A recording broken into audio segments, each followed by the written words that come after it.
চলো বন্ধুরা এমনই ক্রোশেট চেক বানিয়ে নিই। প্রথমে একটি স্লিভ নট তৈরি করে নেব, তার মধ্যে চেন নিয়ে নেব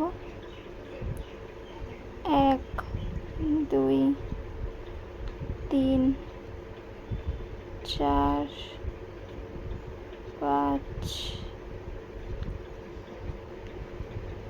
6 7 8 9 10 টোটাল 80টি চেন তৈরি করে নেব।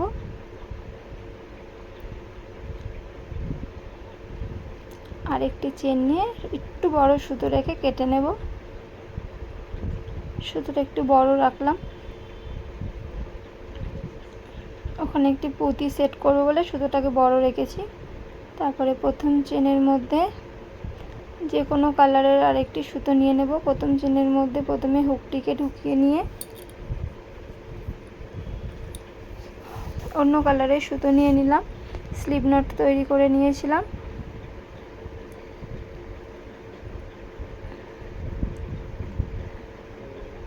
টোটাল 5টি চেন তৈরি করে নেব। 1 2 3 4 5।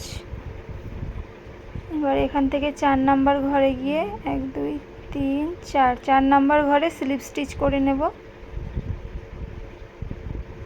আবারও 5টি চেন তৈরি করব। 1 2 3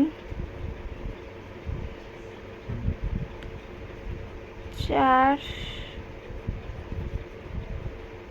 5। আবারও 4 নাম্বার ঘরে 1 2 3 4 নাম্বার ঘরে গিয়ে একটি স্লিপ স্টিচ করে নেব। এরকমভাবেই পুরো রাউন্ডটা কমপ্লিট করব।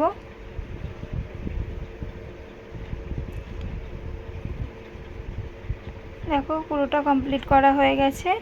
এবারে একটি চেন নিয়ে কিন্তু শুধু এরপর একটি চেন নিয়ে নেব। তারপরে সিঙ্গেল ক্রোশা করব। 1 2 3। যে 3 নাম্বার সিঙ্গেল ক্রোশা রয়েছে তার মধ্যে আরেকটি চেন নিয়ে নেব। আর যে 3 নাম্বার সিঙ্গেল ক্রোশা করেছিলাম সেখানে হুকটিকে ঢুকিয়ে স্লিভ নট করে নেব।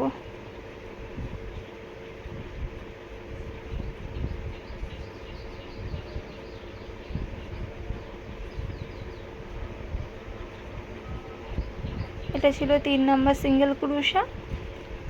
এবারে 4 নাম্বার সিঙ্গেল ক্রোশা হচ্ছে 4 5। টোটাল 5টি সিঙ্গেল ক্রোশা তৈরি করে নিলাম একটি ঘরে।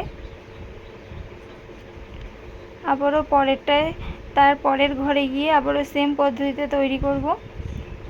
পরের ঘরে একটা সিঙ্গেল ক্রোশা নিলাম,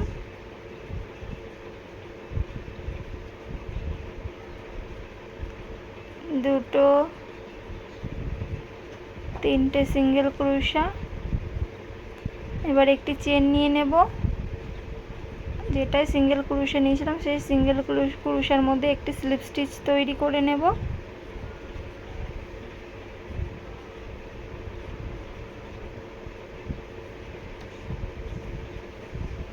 তারপরে আবারও দুটো সিঙ্গেল ক্রোশা তৈরি করে নেব।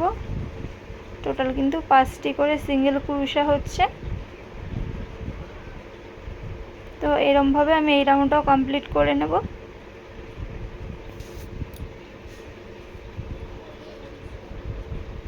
তো এইভাবে দেখো কমপ্লিট হয়ে গেছে। এবারে ওখানে পুঁতি অ্যাটাচ করে নেব। পুঁতিটিকে এইখানটায় সাদা সুতোটার মধ্যে ঢুকিয়ে স্লিপ স্টিচ করে নেব। আর এটাকে ঠিক যতটুকু দরকার ততটুকু এমন করে নিয়ে এটাতেও কিন্তু স্লিপ স্টিচ করে নিলেই এটা পুঁতিটাকে এর মধ্যে এরমভাবে সেট হবে। দেখো আমি এটা অ্যাটাচ করে নিয়েছি। আমার এটা আগে তৈরি করা ছিল একটি, আমি সেটাও দেখিয়ে দিলাম। সাদা কালোর মধ্যে একটি তৈরি করেছিলাম। কেমন লাগছে এটা অবশ্যই জানাবে। তো তো ভিডিওটা যদি ভালো লেগে থাকে লাইক কমেন্ট শেয়ার করে দিও, চ্যানেলটিকে ফলো করে নিও। সবাইকে